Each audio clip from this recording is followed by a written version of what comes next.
Share the screen. Got it. Okay, so let's do the guidelines. Where are my guidelines? Gosh, here we go. That should be it. Share. Okay. So can you see those? Yes. Okay. I'm not sure if I can move them or not when I do this. But the basic responsibilities of the secretary are to give notice of time and place of meetings. So some chapter secretaries will call all the members to remind them. Others will just pop off an email or a note to tell them to remember that the meeting is coming up next Tuesday or next Monday. And if you have any reports, to send them into them. You have to assist in preparation of the agenda. The president is responsible for doing the agenda, but the secretary gets asked from time to time, monthly usually, to assist the president in that task. Record and retain the minutes of meetings. So in the old days, we used to handwrite them, and we'd have binders that we took from meeting to meeting, and then the binders would pile up. And now we do everything electronically. So just keep a record of all the minutes. When your books are being audited, the auditor, whoever's reviewing your books, would want to take a look and make sure there's a motion by your chapter before you spent any money. And if you've spent money, that there's a motion, a ratification saying that you've spent the money and it's authorized. So all of that information has to be in the minutes. You record the attendance, and you assist the presiding officer, the president, with points of order and with general meeting information. Circulate the minutes, have charge of all chapter documents. And I don't know if I can move this document up. Well, I can, good. All right. Perform all secretarial duties as the chapter may direct. So what that means, if one of your members is ill, you might be responsible for sending out a get well card. You may have a corresponding secretary in your chapter, and she'll do all the letters and the get well cards and congratulations cards and things like that. But depends on you. Basically, the secretary is responsible for that. Prepare and read the chapter's annual report. So at the end of everybody's completed your annual report, you are supposed to read all of the annual reports before they're sent in. The president has the final say, but the secretary is all supposed to help, that all the information is included. For example, your services officer may say that you gave $1,000 to the Yellow Brick House. And that makes sense to all the members in your chapter. But when this form gets sent on to the provincial and national levels, we don't know what the Yellow Brick House is. We don't know it's a crisis center for women. We either have to then look it up and see, but we prefer that the secretary especially includes all the details regarding your donation to the Yellow Brick House. For example, how did you get the money? And what is the money going to be used for when you send it?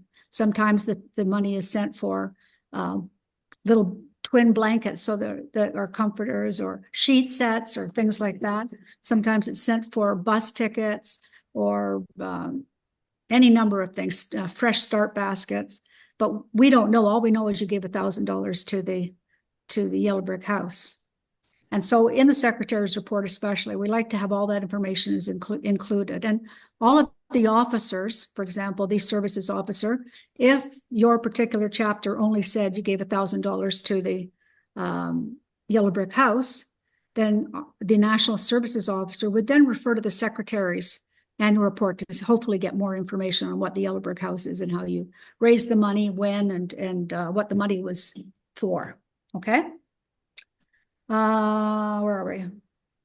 Deliver to the successor of the chapter documents and all chapter property in your care. So for example, you've been the secretary for a long time, like I have. When there's a new secretary, I'll be very happy to give her over all of my documentation, copies of my letters, guidelines on how to do it, things that I thought helped the position. You always have to let the person who's following behind you, give them assistance, give them all the information they require so that they can continue on and do the job properly. Are any questions yet? Yes. Yes, Susan. You were going so quickly. Oh, sorry. I didn't want to interrupt you. Okay, so I'm new. I'm only been a secretary for a year. Yep. So, I was checking off everything that I'm doing. But this part about,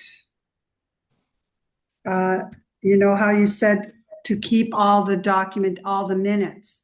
I'm Yes. doing it electronically plus paper. Yeah. Yes. Okay, so, Well, you don't have to necessarily bring it by paper if you've got it electronically.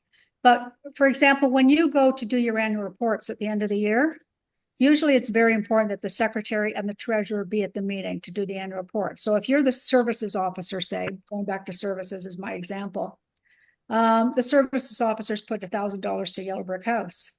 And the treasurer will confirm that it was in fact $1,000 donation.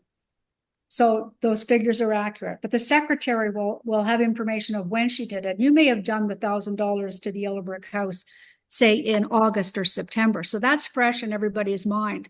But when you go back in the minutes, you might have remembered, oh yeah, in February for Founders Day, we decided to give them an extra $500. And you would have forgotten that $500. So it's always important to look at the minutes to make sure. no, we pretty well motion any money Yes, that you have to. Yes. we assign. And Yes. we have a treasurer who's really good at, and then all of the officers, for example, Sheridan College, we do a lot of funding to them. It's pretty well detailed what we're doing, and we're having a budget meeting. And I think that will summarize what we plan to do for the following year. So, Yeah. but then I'm looking at this. Is this my report?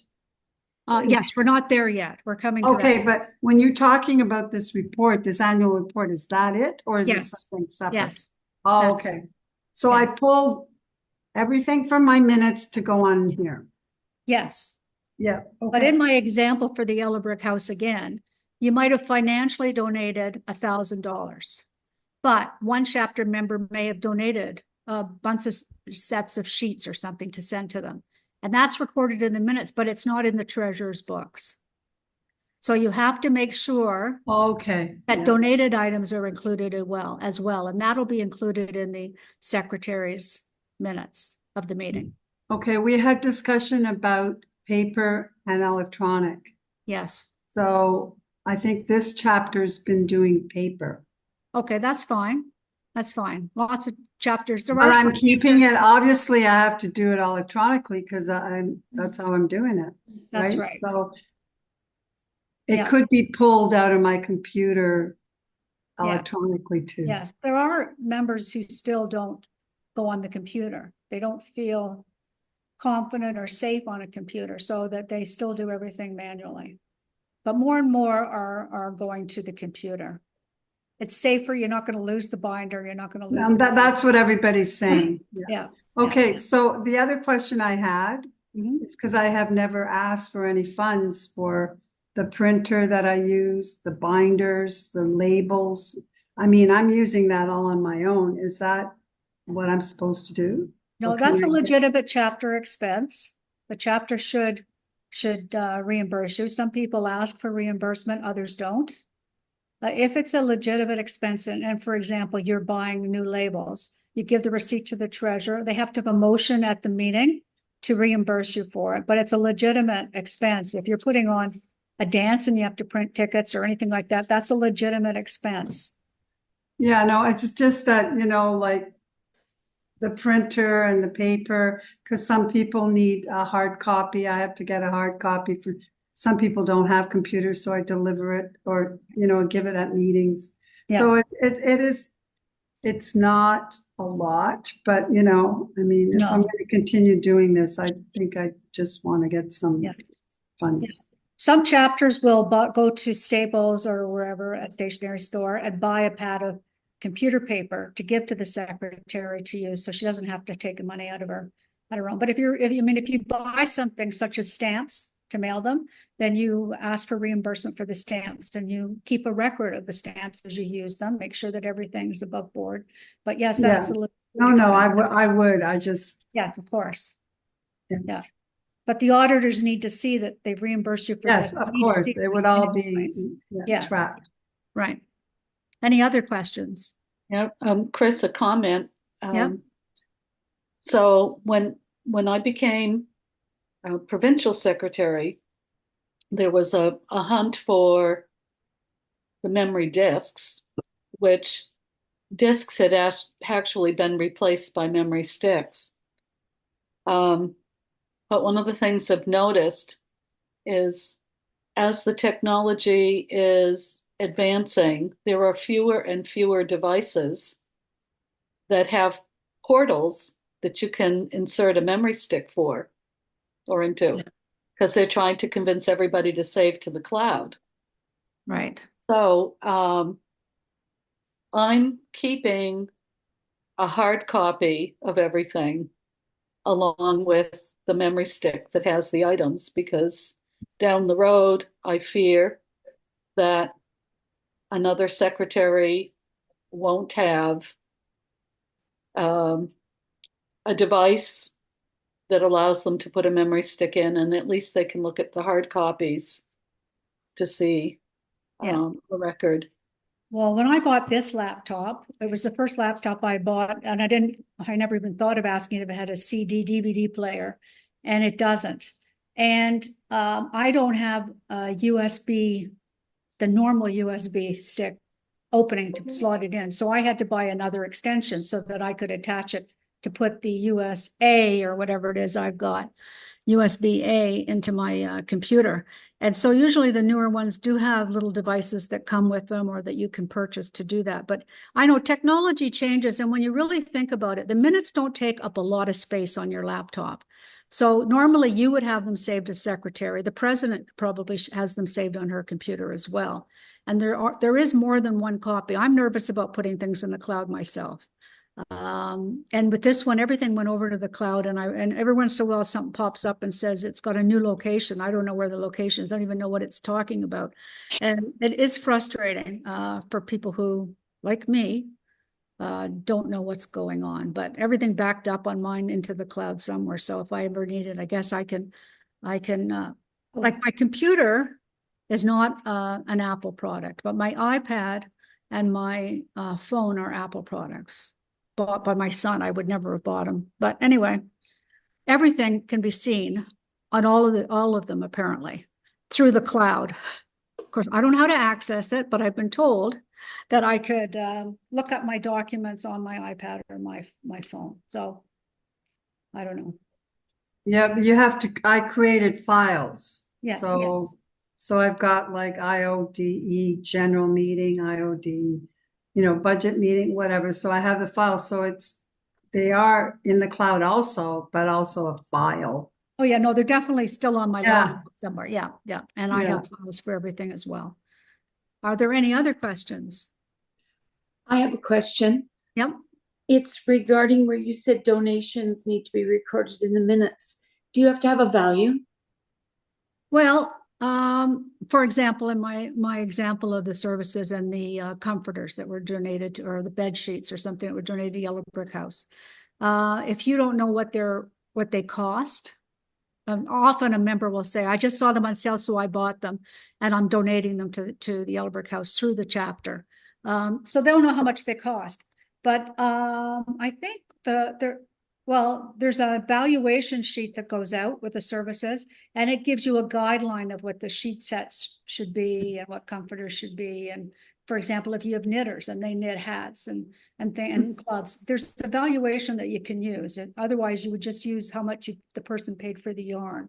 And that can vary tremendously depending on what kind of yarn people use. So there's a guideline that you can use for your valuation. But yes, you have to value it somehow. Thanks. I know that they say, for example, if you donate a large green garbage bag full of gently used clothing to someplace, it's about 20 pounds. And on the valuation sheet, it says, I can't remember what it is, but say $10 a pound. So that would be worth $200. Jane. I'm not speaking as president, I'm speaking as a services officer. Yes. The value of the donation should be reported in the services report, but in the secretary's report, we would like to know that it happened so that if it isn't in the services report, then we come back and say, okay, help, so that we eventually capture all that the chapter did. Okay. Well, I'll give you an example. One of my chapters, every month we record how much gently used clothing donated to the Salvation Army or somewhere. And so that's all in our minutes. Our services officer should be keeping track of it, but it's all in our minutes month by month. And then we total it up at the end of the year when we're going to fill out the annual report. So, it's just a nice thing to have. If both of them to back up each other's information. Sometimes somebody forgets or isn't at a meeting and they haven't got it recorded. The secretary has it in the minutes. Any other questions? No? Okay, the next area is the correspondence. You're supposed to keep a copy of all letters on file and retain all important correspondence and documents. So you get from provincial and national, you get mailings every once in a while. And for example, every January, I think we send the job descriptions out for the different offices. And so you throw out the previous and use the current job description, the current form. So you have to keep those. Now, some people do keep all the old ones, but it should be the current ones you're using. Okay. Can I say something? Yep. Maybe. Oh, sorry. You know what? I was looking for the date on the guidelines, but I realized it's at the very bottom of the second page. Yep. Yep. Okay. Thank you. You're welcome. Sorry, Sorry, go ahead. Yep. me again. So when you say copy of all letters, okay, what are you talking about from the national and from the provincial, any correspondence that we get? No, I'm talking, well, both of them. We keep a copy of all letters on file, or all the letters you've sent. All the emails, you mean?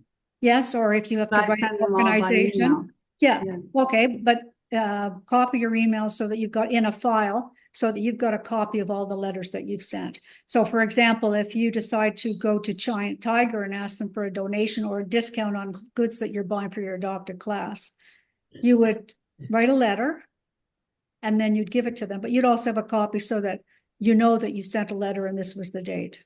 Okay, for example, all the reminder letters for the meetings. No, I know you don't have to keep all of those. That's what I meant, yeah. No, a We letter. do. You've written a letter congratulating the local police officer for something they've done. Or Okay, yeah. that kind of thing. Okay. Now, just as an offside, I've got every email I've ever sent, and it's been everything's been kept from computer to computer to computer, so it slows down my emails actually.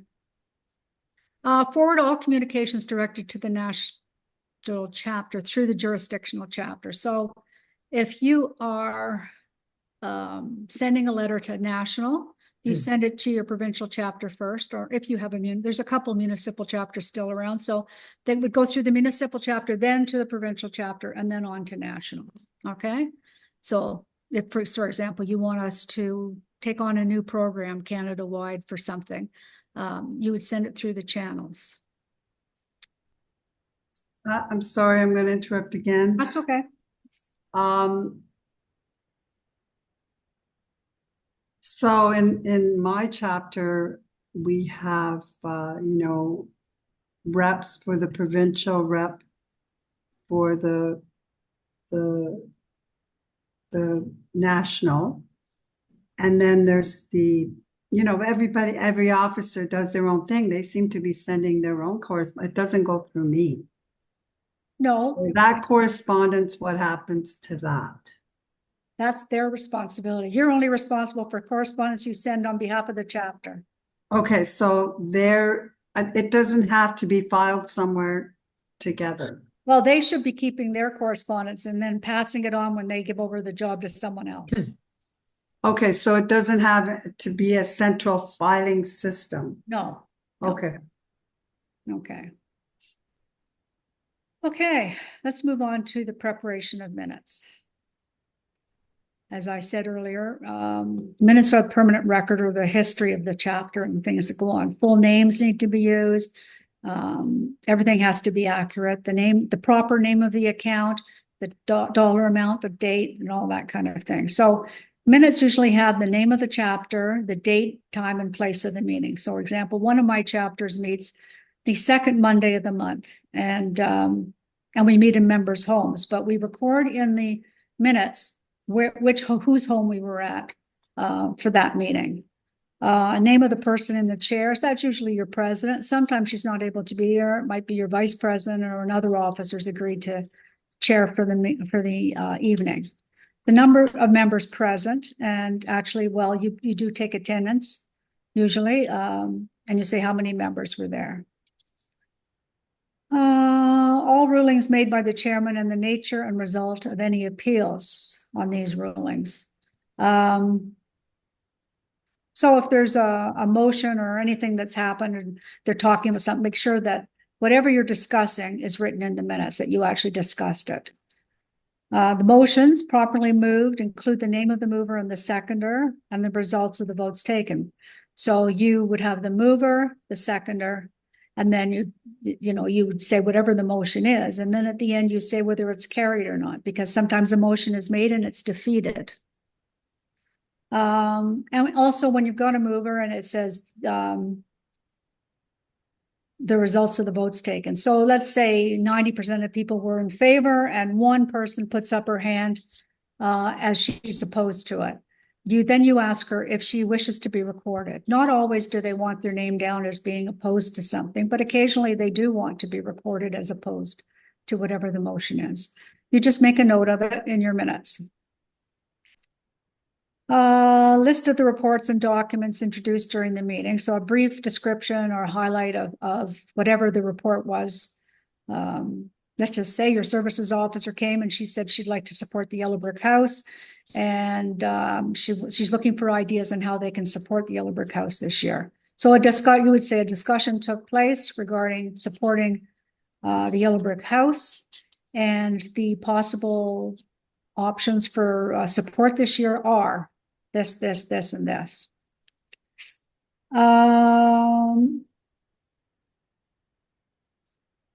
Okay.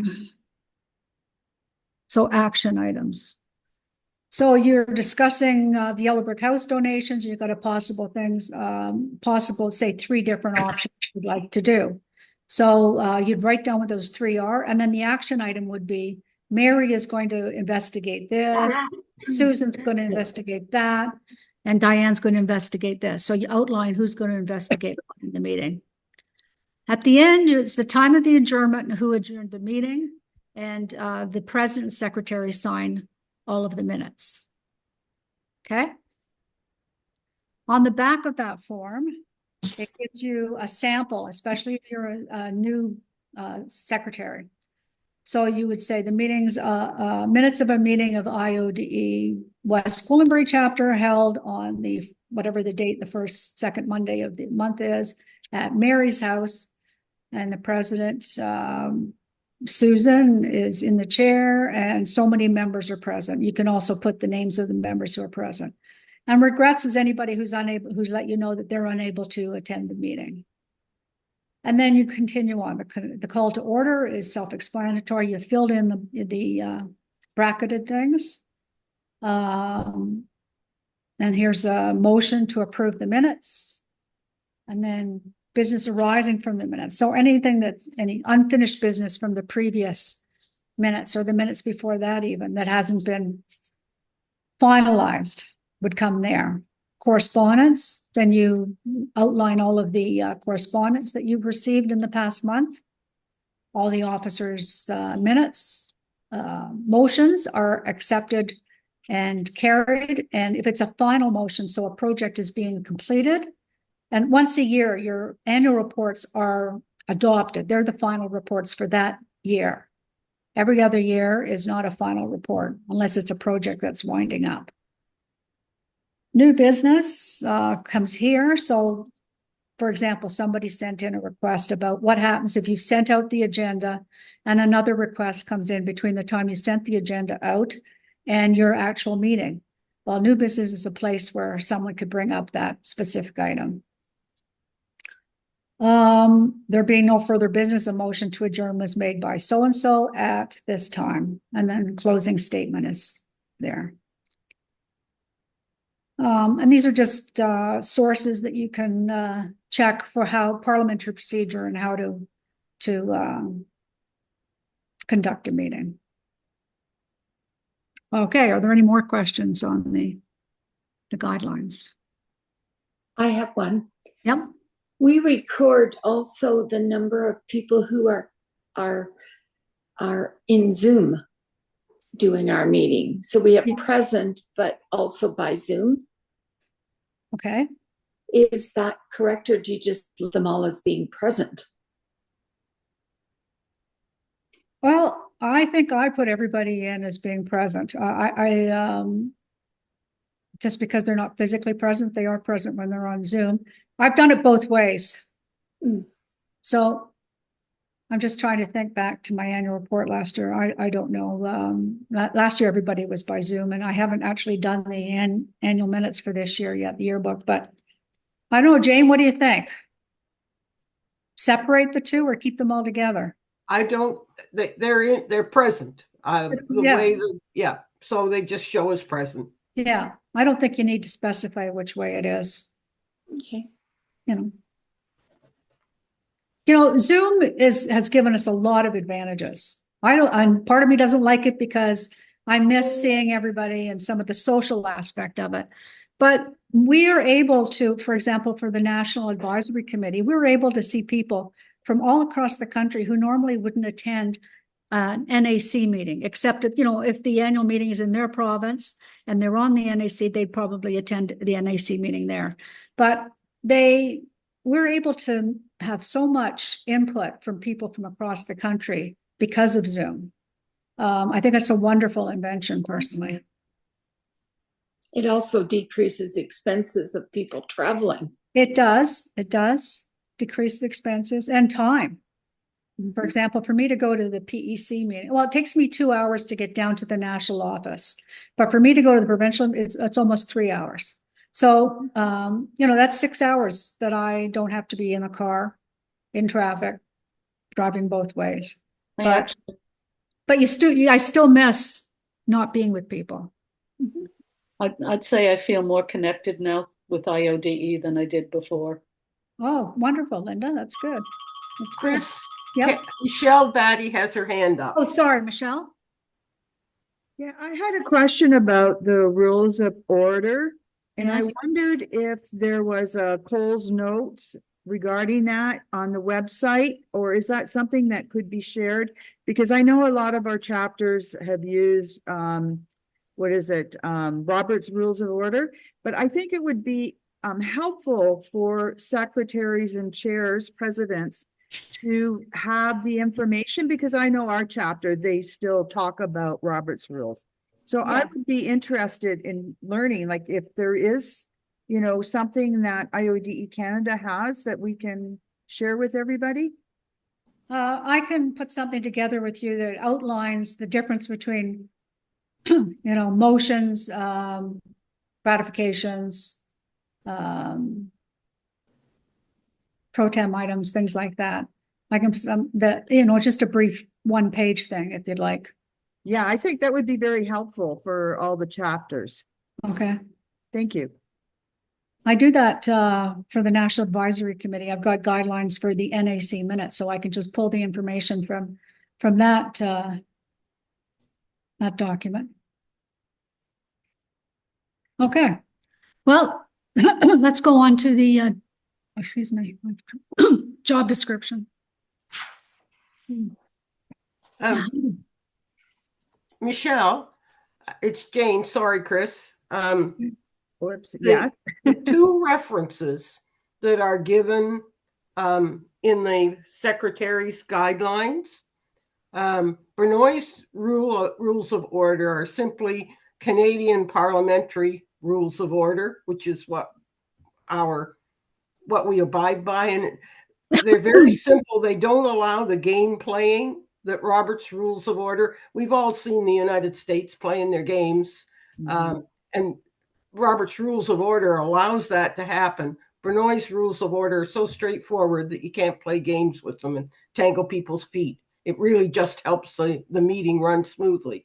So that's one reference that's readily available. And the other one is there too. And if you look on the website in connection with the Constitution, there are some guidelines there too.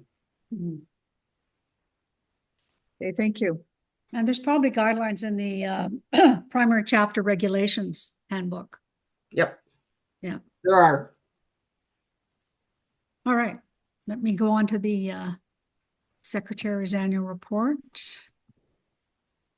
Share screen.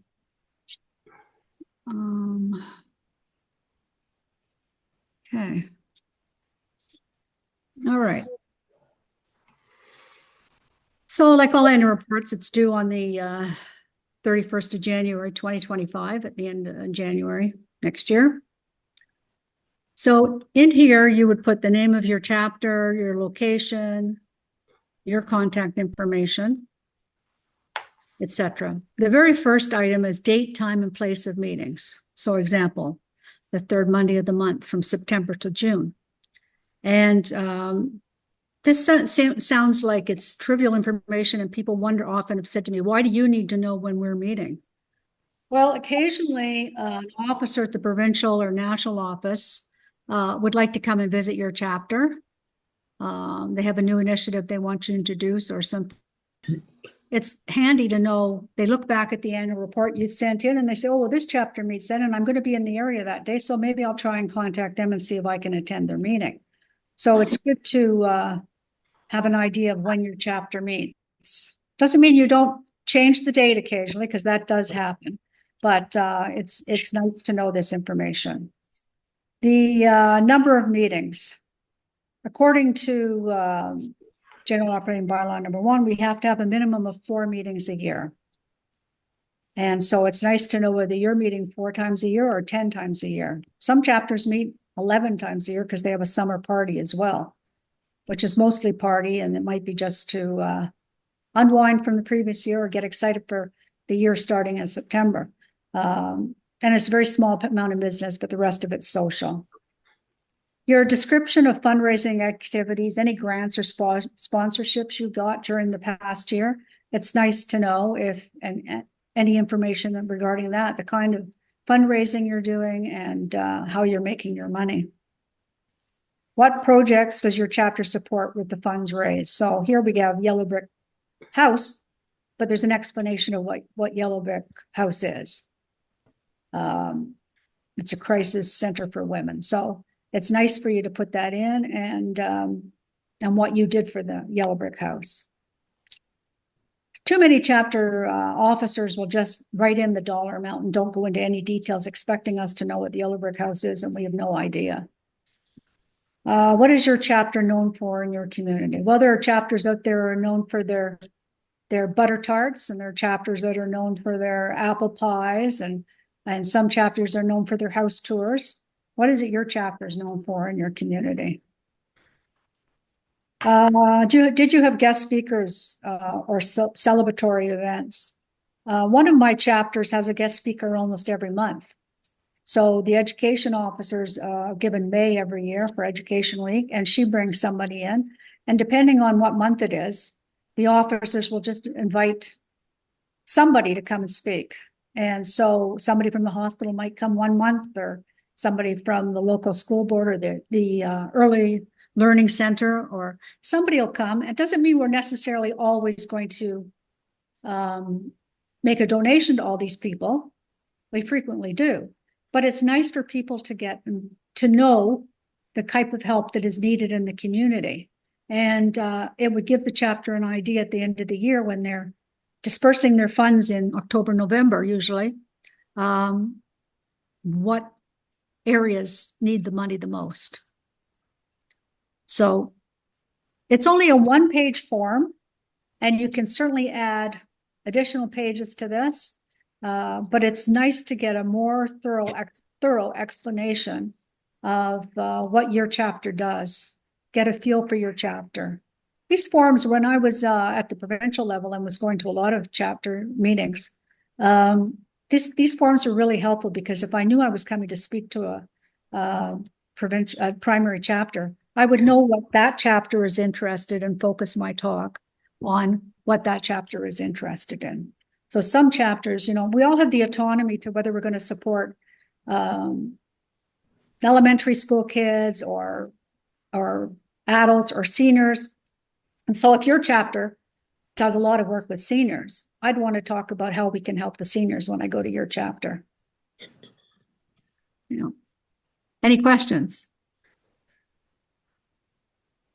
So how would this compare to when the provincial secretary is putting together the annual report for the provincial chapter? Well, these reports would go into more detail per specific chapter. When this provincial secretary is doing her report, she's talking general, and she might say 16 chapters supported local crisis centers, but she wouldn't necessarily say the Yellow Brick House or something like that. When you look at this, there's more detail because you can't write provincial secretaries don't write for 50 pages what happened in their province and all the primary chapter activities. They summarize what happened in all of the different chapters under their jurisdiction. So this is the provincial secretary's report are very important because they do give us an overall feeling about what the province is working on. But when you get to the primary chapter reports, you can actually see what each chapter is doing in more detail. So the provincial secretary, which is what I am in Alberta, I'm just not reporting what our provincial board is doing. You're reporting what the provincial's doing, but you're also reporting on what the chapters under your jurisdiction are doing. I see. So all the chapters in Alberta will send you their reports. You read them and summarize the work being done in the province. It's not just the projects undertaken by IOD Alberta.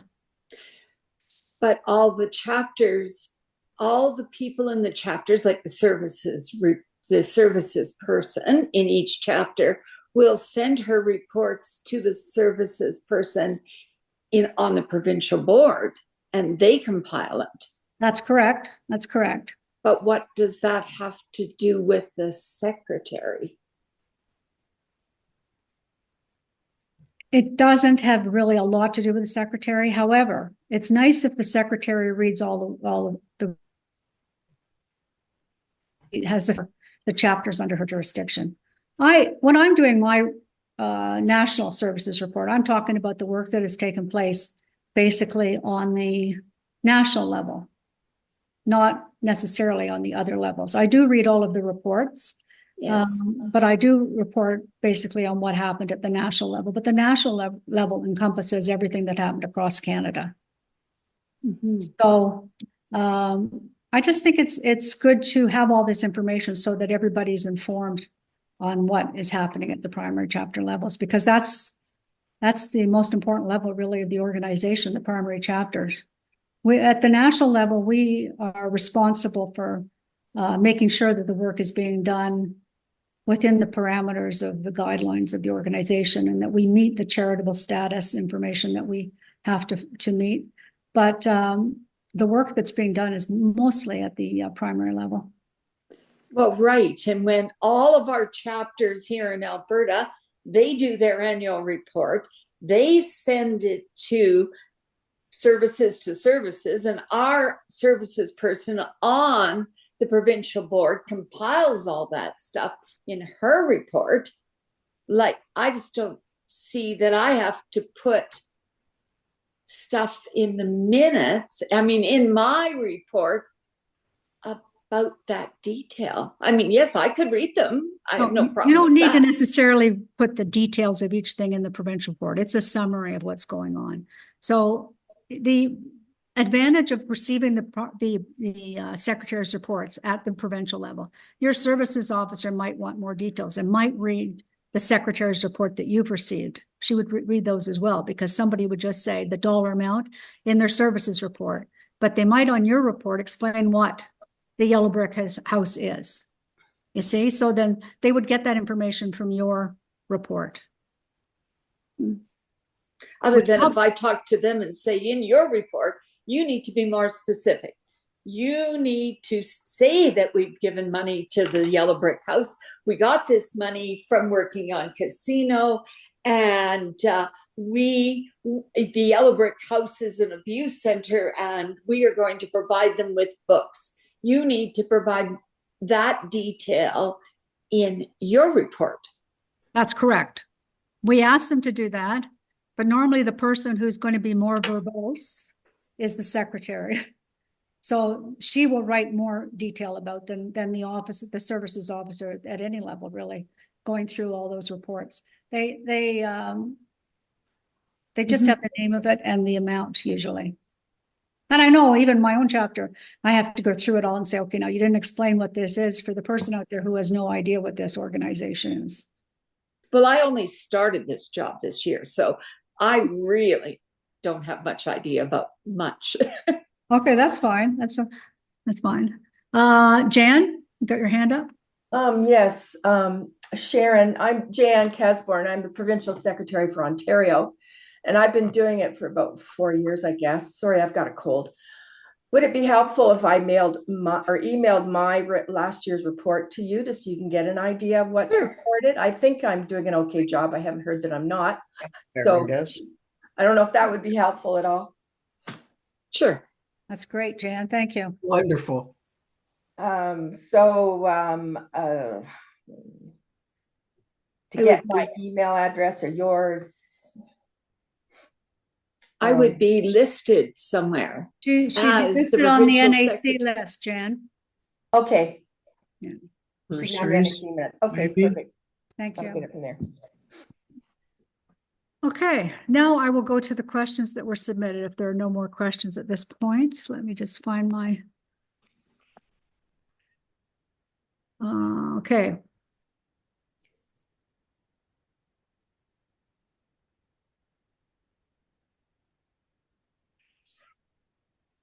Okay.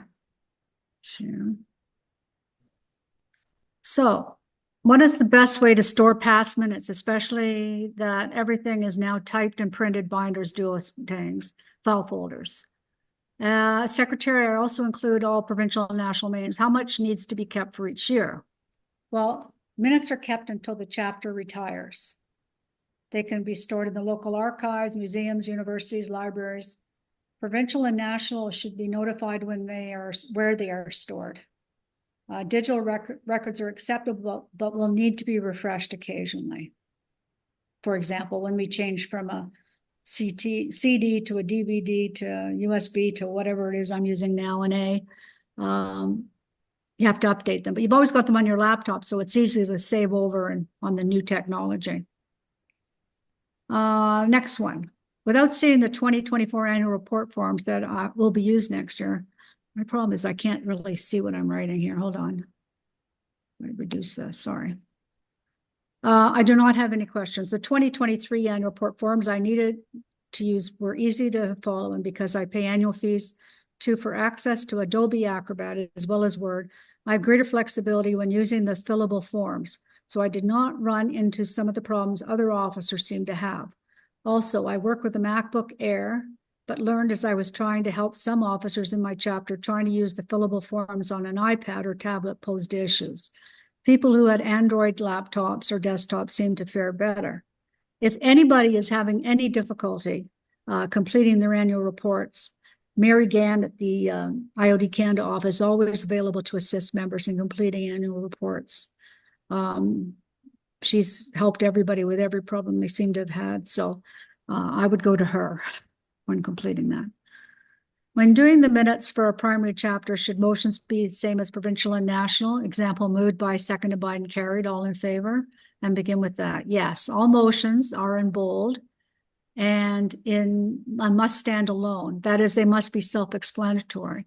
So if somebody gives a report and then you have to put all the information in so that we understand what's happening. If the officer is absent, normally the secretary will read the report and move it on behalf of the officer. So, for example, recommendations. A recommendation comes from a committee and carries more weight. If you want to make a motion is a motion, but then if you're at the services committee and they decide to support the Yellow Brick House in the coming year, then there's a recommendation from your services committee to support the Yellow Brick House, and that comes to your chapter meeting, and it's a recommendation. When it's a recommendation, I don't know if I go into all this here. Recommendations, they have to be matched. So in the education committee minutes, it should say exactly what the recommendation says in the chapter minutes. So ratifications follow reports, and it may not be moved or seconded by the people involved in the ratification. The mover and seconder come from the floor. A ratification is a bill came in for something that the chapter wanted to do, the exact bill, and the president and the treasurer and the officer involved will make the decision to pay the bill. And so then at the next meeting, you've got a ratification saying that the services officer in consultation with the president and secretary paid that the actions of the services officer in consultation with the secretary and president, the treasurer and president, in paying $500 to the Yellow Brick House, be ratified. So it can't be the officer or somebody on the committee. It should be somebody else. I would like to see the secretary's annual report be more concise. As it stands now, it's vague. What exactly should be reporting? Well, as explained earlier, it's just more detail, and it is pretty vague, but that's so that it's inclusive. I don't know how we could make it more concise. It's only one page and includes all the information that is required. And here's our example again, the $500 to the Yellow Brick House. And that the provincial national office do not know what the organization does, how the money was raised, what the money was used for. It's usually more fully explained in the secretary's report. Would like further clarification regarding distribution of national correspondence. Okay. Normally, the national correspondence is sent with a covering email stating which officer in the chapter should receive the correspondence. Some chapters in the old days, for those of you who've been around a long time, services was always pink. We used to have different colored pages, so it was easy to distribute the information at a chapter meeting when we used to send out the hard copies. But now it would say on the top, guidelines for the secretary or job descriptions for the secretary or the services officer, whoever. So you would give it to the specific officer. Sometimes it's general information, and the information would be shared by every member of the chapter. So twice a year at National, we send out a mailing. We send out a mailing in January, and we send out a mailing in August. And we divide it into maybe 2 or 3 emails that go out. One would be the general information that can be shared with everybody. Usually there's one for the treasurer, and then one for specific officers. And the president would send the officer her page, or the information that's pertinent to her department. But some chapters send all of the information to everybody, so everybody knows what's going on and is aware. But it's up to your individual chapter. We really ask that you send it, the president have a copy, and that the treasurer has a copy, or the services officer or somebody.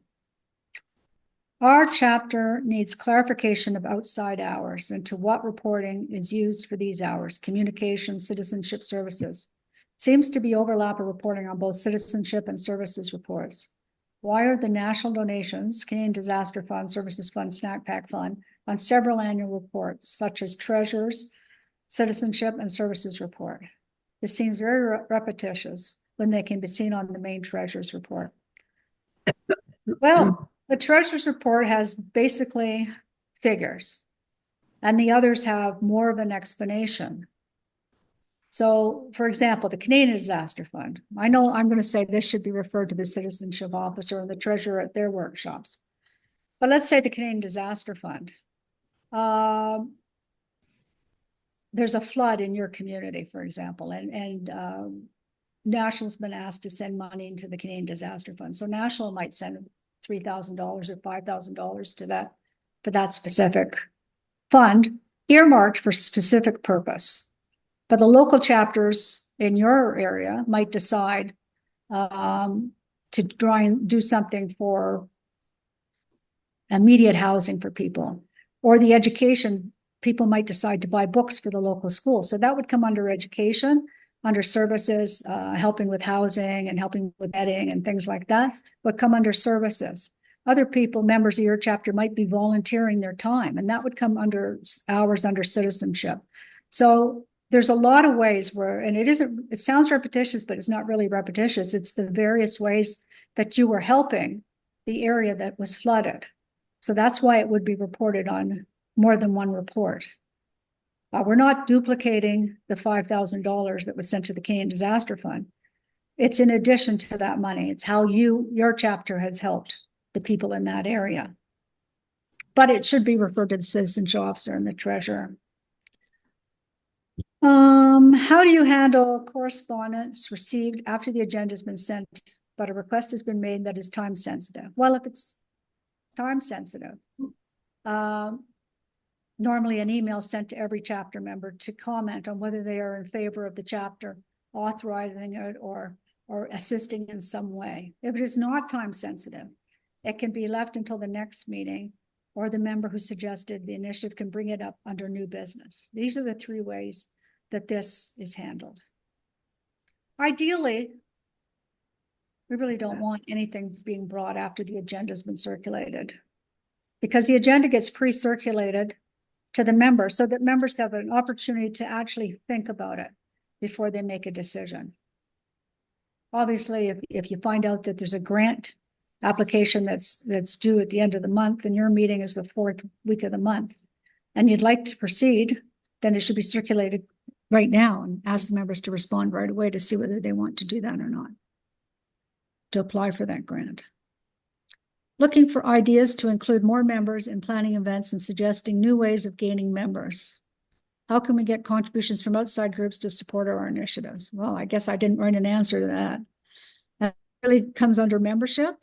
And I think the best way to get people interested is to talk enthusiastically. Yeah. I was just reading Bonnie's response, sorry. I think if you're enthusiastic and you love what you do in your chapter and what you do in this organization, you're going to spread that enthusiasm to other people. Talk about it all the time. I'm going to say wear your badge and things like that. I have to be honest. I think other than annual meetings, I don't think I've worn my badge a long time, whereas I used to wear it all the time. And I don't know why I don't wear it anymore, but talk about IOD. When people, when you're at a social event, talk to people about, I always go back to Connie Weenus. I don't know how many people remember Connie, but Connie once said when I was first starting out, she lived in Nova Scotia, and she said to me, my husband golfs and I do IODE. And so everything they did, she talked about IOD everywhere she went. She could have been at a wedding, she could have been at a dance, she could have been anywhere. She talked about IOD and tried to drum up members and enthusiasm for the organization that we all love so much. And that's what we all have to do. We spend a lot of hours on this organization and we all love what we do. We're committed. What we have to do is share that enthusiasm with other people and get them involved. And if we want to start a new project and help in a certain area, we can always get members at that as well if we're enthusiastic about it. How to get people involved. IODE. Pardon me? At Sheppardy IODE in Dorchester, we did a information afternoon, and we did a skit, and we had members tell why they joined, and we got 3 new members from that. Oh, and it was a lot of fun. That's wonderful. One of the chapters I know has a wine and cheese night, and everybody has to bring somebody with them. The host provides the wine and cheese, and everybody gives $20 to the chapter. And we've got new members that way as well. card parties are a great way to meet people who might want to, you know, if you do the Marathon Bridge and bid euchre, here we go. Bonnie says, forward the express news to friends and relatives. Let them know what you're doing. I would say if it wasn't too late, I'd say buy the IOD planners, give them to everybody at Christmas. You know, something to get the conversation going. I don't know why I'm losing my voice. Excuse me. Yes. I find a lot of people are interested. I have friends and I invite them and everything, and not to, I mean, it's the membership fee, right? There's a and so I have to kind of, I don't know how to explain why we have to be volunteers and give our time and all, and then we still have to pay the membership fee to be part of the group. So I want to be able to, I guess, give them a reason why, you know, we have a membership fee.